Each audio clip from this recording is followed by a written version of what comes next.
પરમેશ્વર પિતાની યોજના જુઓ મારા માટે કેવી યોજના છે.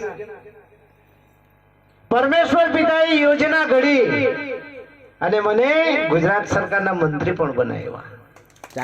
એ ઈશ્વરની યોજના છે ને. ઈશ્વરની યોજના ન હોય તો થાય ખરા? નહીં થાય ને. ઈશ્વરની મરજી વગર કશું ચાલતું નથી. અને એટલે જ નાતાલના તહેવાર નિમિત્તે તમારી પાસે હું આવ્યો છું. આપણે સૌ બધા વિશ્વાસુ માણસ છીએ.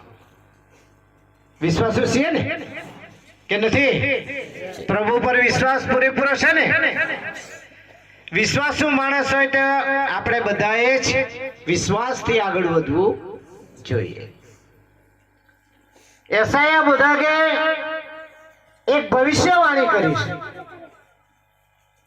એક કુંવારી કન્યા ગર્ભવતી થશે અને તે તેના પુત્રને જન્મ આપશે અને તેનું નામ ઇમાનુએલ પાડશે. Hallelujah, hallelujah. ઇમાનુએલ એટલે ઈશ્વર આપણી સાથે છે. છે ને ઈશ્વર આપણી સાથે કે નથી?